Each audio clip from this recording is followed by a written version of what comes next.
어둠이 내린 밤, 달빛 아래 한 여인의 실루엣이 보입니다. 아름다운 얼굴에 고운 자태를 뽐내며 걸어가는 여인의 모습은 한 폭의 그림과 같습니다. 하지만 그 아름다움의 끝에는 충격과 파멸이 기다리고 있을지도 모릅니다. 오늘은 숨막히는 아름다움과 치명적인 매력으로 인간을 유혹하는 전설 속 요괴들의 이야기를 전해드리겠습니다. 구미호는 수천 년의 시간 동안 수련을 쌓아 9개의 꼬리를 얻은 여우요괴입니다. 여우는 500년을 살아야 사람의 말을 할 수 있고 1000년을 살아야 사람으로 변신할 수 있다고 합니다. 500년마다 꼬리 하나가 생기기 때문에 9개의 꼬리를 가진 구미호는 무려 4500년의 수련을 거친 엄청난 존재입니다. 구미호는 주로 요염한 여인의 모습으로 나타나 남성들을 유혹하는데 그들의 진정한 목적은 인간이 되는 것이라고 합니다. 구미호가 인간이 되기 위해서는 사람의 간을 100개 먹어야 한다는 전설도 있고 남자들을 유혹해 전기를 빼앗아 먹는다는 이야기도 전해집니다. 구미호는 여우구슬이라는 물건을 지니고 있는데 이를 통해 인간의 전기를 빼앗을 수 있다고 합니다. 또 사람이 이것을 삼킨 뒤 하늘을 보면 하늘의 이치를, 땅을 보면 땅의 이치를, 사람을 보면 사람의 이치를 알게 되는 신묘한 힘이 있다고 합니다. 제주도에는 이 여우구슬과 관련된 재미있는 설화가 전해져 내려옵니다. 먼 옛날 제주도에 진국태라는 소년이 살았습니다. 어느 날 서당에 다녀오던 진국태에게 한 어여쁜 여인이 접근했습니다. 그녀는 자신의 구슬을 입으로 주고받는 놀이를 하자며 소년을 유혹했고 이 놀이에 푹 빠지게 된 소년은 몇 날 며칠 동안 이러한 행위를 계속했습니다. 시간이 지날수록 소년의 얼굴은 핏기가 없어지고 몸은 날로 쇠약해져 갔고 소년의 몸 상태가 이상한 것을 눈치챈 훈장이 자초지종을 묻자 소년은 그동안 있었던 일을 모두 털어놓았습니다. 그러자 훈장은 여인이 구슬을 주거든 얼른 삼키고 바로 하늘을 본 후 땅을 보고 사람을 보라고 일러주었습니다. 다음 날 소년은 여인이 구슬을 넘겨주자 바로 꿀꺽 삼켜버렸고 그러자 여인은 구미호로 변해 소년에게 달려들었습니다.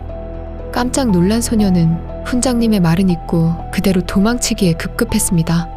그때 제자를 걱정해서 뒤따라온 훈장이 호통을 치며 담뱃대를 휘두르자 구미호는 겁을 먹고 도망쳤습니다.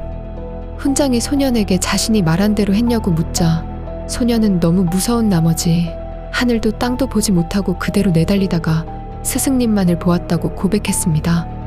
그러자 훈장은 크게 아쉬워하며 자신의 말대로 했다면 하늘, 땅, 사람의 이치에 모두 통달했을 텐데 사람만 보았으니 사람의 몸은 너의 맘대로 고칠 수 있을 것이라고 말했습니다. 그 후 소년은 커서 의술에 통달하여 고치지 못하는 환자가 없는 제주 최고의 명의 월계 진저수가 되었다고 전해집니다. 눈의 여신이라 불리는 유키온나는 일본의 설산에 출연하는 요괴입니다. 큰 키와 하얀 피부를 가진 이 아름다운 여인은 폭설이 내리는 밤 홀로 길을 잃은 남자들 앞에 나타나 그들을 유혹합니다. 특히 인간이라고는 믿기 힘들 만큼 창백하고 투명한 그녀의 피부는 마치 눈보라가 비치는 듯한 비현실적인 아름다움을 지녔다고 합니다. 유키온나와 관련해서는 두 나무꾼의 이야기가 유명합니다. 한겨울 눈보라 속에서 길을 잃은 두 나무꾼은 우연히 허름한 오두막을 발견하고 그곳에서 하룻밤을 보내기로 했습니다. 그런데 갑자기 흰 옷을 입은 아름다운 여인이 들어오더니 나이 든 나무꾼에게 다가가 차가운 입김을 내뿜었고 나이 든 나무꾼은 그대로 얼어 죽고 말았습니다. 이 모습을 본 젊은 나무꾼은 두려움에 떨었지만 여인은 그를 가만히 바라보다가 이렇게 말했습니다. 너는 젊고 아름다우니 살려주겠다. 하지만 나에 대한 이야기를 누구에게도 말해서는 안 된다. 그렇지 않으면 반드시 너를 찾아내 죽이러 올 것이다. 그로부터 몇 년 후 젊은 나무꾼은 우연히 마을의 한 아름다운 여인을 만나 결혼하게 되었습니다. 그녀의 이름은 오유키, 눈처럼 깨끗하고 고운 여인이었습니다. 그녀는 현명하고 자상한 아내였고 둘은 여러 자녀를 낳으며 행복한 가정을 이루었습니다. 그러던 어느 날 술에 취한 나무꾼은 아내에게 본인이 겪은 무서운 이야기를 털어놓았습니다. 이야기를 듣던 오유키는 갑자기 일어서더니 차가운 눈빛으로 그를 바라보며 말했습니다. 내가 그때 그 여인이다. 네가 약속을 어겼으니 널 죽여야 마땅하지만 우리 아이들을 위해 목숨만은 살려주겠다. 이 말만을 남긴 채 오유키는 사라져버렸고 이후 아무도 그녀를 다시 보지 못했다고 합니다. 호네온나는 세상에 한을 품고 요절한 젊은 여자가 변신한 요괴입니다. 특히 생전에 사랑했던 남자를 그리워하며 현세로 돌아온다고 합니다. 가장 무서운 점은 사랑하는 남자의 눈에는 생전의 아름다운 모습으로 보이지만 다른 사람들의 눈에는 흉측한 해골의 모습으로 보인다는 것입니다. 에도 시대의 어느 마을에는 이런 이야기가 전해져 옵니다. 어느 젊은 남자가 아름다운 여인과 깊은 사랑에 빠졌습니다. 매일 밤 그녀는 남자의 집을 찾아와 뜨거운 사랑을 나누었지만 이상하게도 날이 갈수록 남자의 몸은 쇠약해져만 갔습니다. 걱정된 이웃들이 어느 날 밤 남자의 집을 몰래 들여다보았을 때 그들이 본 것은 앙상한 해골이 남자를 부둥켜 안고 있는 소름 끼치는 광경이었습니다. 밤마다 찾아와 사랑을 속삭이는 호네온나는 매일 밤 조금씩 남자의 생기를 빼앗아 갑니다. 결국 남자는 점점 쇠약해져 죽음에 이르게 되지만 끝까지 자신이 사랑한 여인이 요괴라는 사실을 알지 못한 채 생을 마감하고 맙니다. 호네온나의 사랑을 받아들인다는 것은 곧 죽음을 받아들이는 것과 같습니다. 하지만 슬프게도 호네온나는 자신의 사랑이 상대방의 생명력을 갉아먹고 있다는 사실을 모릅니다. 오직 사랑하는 이와 함께하고 싶다는 순수한 열망만이 있을 뿐입니다. 옛날 일본의 어느 깊은 산속 폭포 주변에 이상한 소문이 돌기 시작했습니다. 젊고 건장한 남자들이 그 폭포 근처에 가기만 하면 돌아오지 못한다는 이야기였습니다. 이후 그 폭포에는 조로구모, 즉 거미 여인이 산다고 전해졌습니다. 조로구모는 400년 이상 살아온 늙은 거미가 변하여 아름다운 여인의 모습을 하고 있다고 전해집니다. 그녀는 절세의 미모를 자랑하며 젊은 남자들을 유혹합니다. 하지만 그녀의 본 모습은 몸집이 거대한 거미이고 그녀의 실은 강철보다 단단하여 한 번 걸리면 벗어날 수 없습니다. 조로구모는 그 실로 희생자를 휘감아 움직이지 못하게 만든 뒤 서서히 생명을 빨아먹는다고 합니다. 한 설화에서는 어느 나무꾼의 이야기가 전해집니다. 어느 날 나무꾼이 산에서 나무를 하다가 도끼를 폭포 아래로 떨어뜨리고 말았습니다. 절망하며 폭포 가까이 다가간 나무꾼의 앞에 아름다운 여인이 나타났습니다. 그녀는 나무꾼에게 잃어버린 도끼를 건네주며 이렇게 말했습니다. 다시는 이 폭포에 오지 마십시오. 나무꾼은 여인의 말을 따르겠다고 약속하고 돌아갔지만 그녀의 눈빛에는 설명할 수 없는 서늘함이 깃들어 있었습니다. 나중에 마을의 승려에게 이 이야기를 들려준 나무꾼은 자신이 만난 여인이 바로 조로구모라는 사실을 알게 되었습니다. 조로구모는 단순히 먹이를 사냥하는 요괴가 아닙니다. 그들은 자신의 희생자를 천천히 그러나 확실하게 파멸로 이끕니다. 독을 이용해 서서히 희생자의 체력을 약화시키고 결국에는 완전히 지배해버립니다. 심지어 불을 뿜는 작은 거미들을 부려 자신을 의심하는 사람들의 집을 불태워버린다는 이야기도 전해집니다.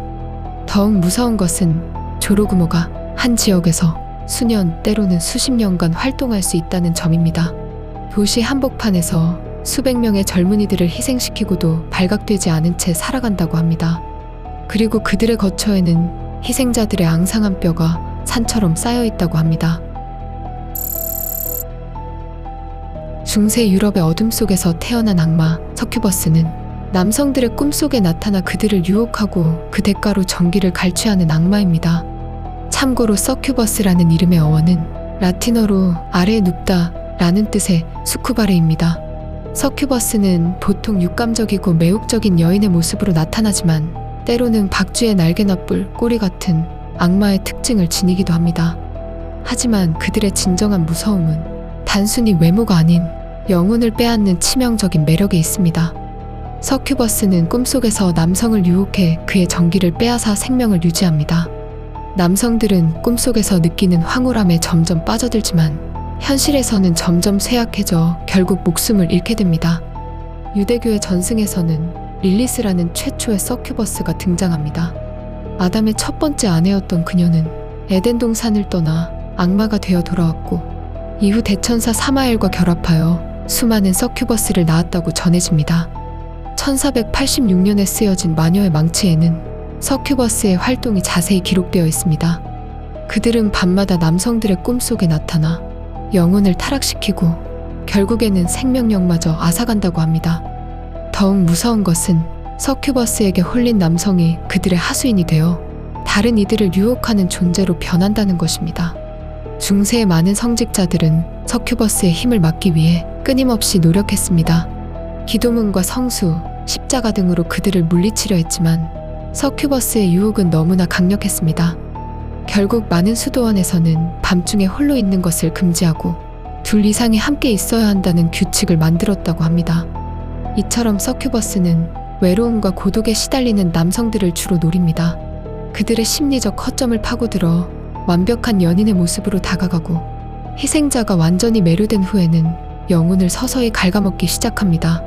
피해자가 자신의 영혼이 갈취당하고 있다는 사실을 깨달았을 때는 이미 너무 늦은 후입니다.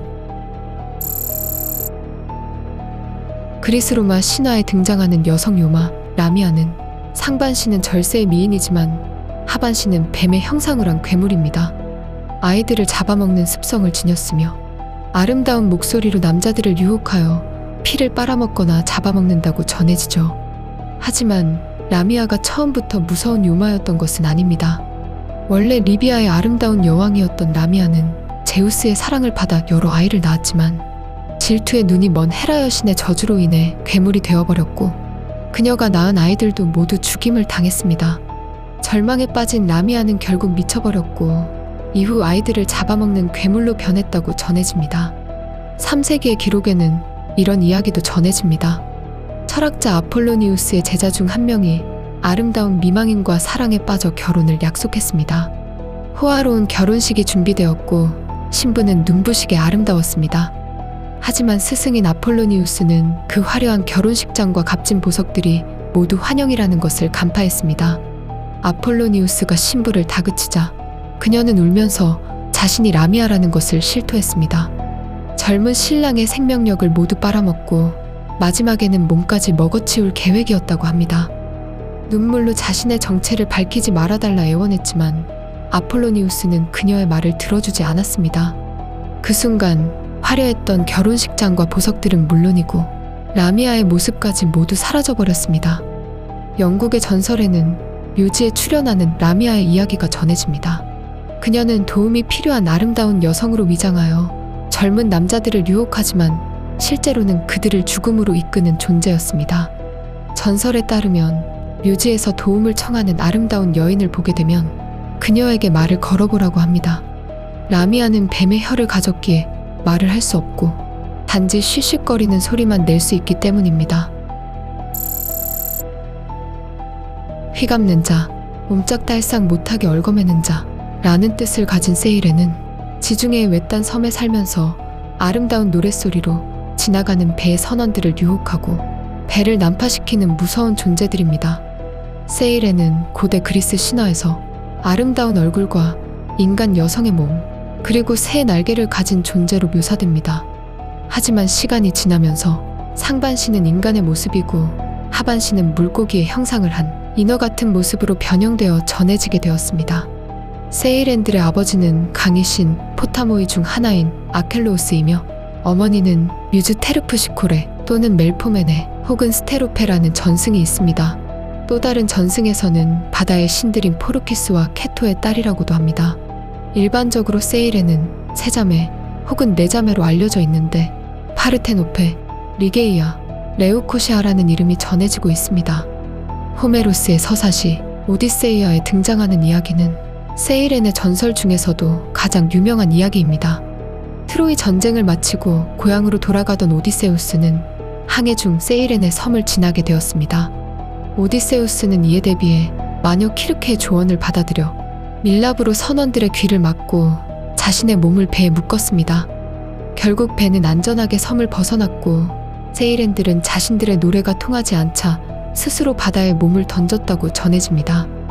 세일엔의 목소리는 듣는 이의 가장 깊은 욕망을 자극한다고 합니다. 어떤 이에게는 가장 사랑하는 연인의 목소리로 들리고 또 어떤 이에게는 영원한 진리를 속삭이는 신의 목소리로 들린다고 합니다. 하지만 그 노래를 따라가는 순간 돌이킬 수 없는 파멸의 길로 접어들게 된다고 하죠. 안개 낀 바다를 항해하는 선원들은 아직도 세일렌의 유혹을 두려워합니다. 저 멀리서 들려오는 아름다운 노랫소리. 그것은 당신을 영원한 안식으로 이끄는 죽음의 노래일지도 모릅니다. 오늘의 이야기는 여기서 끝입니다. 다만 이것 하나만은 꼭 명심하세요. 치명적인 아름다움의 이면에는 어떤 위험이 도사리고 있을지 모른다는 것을.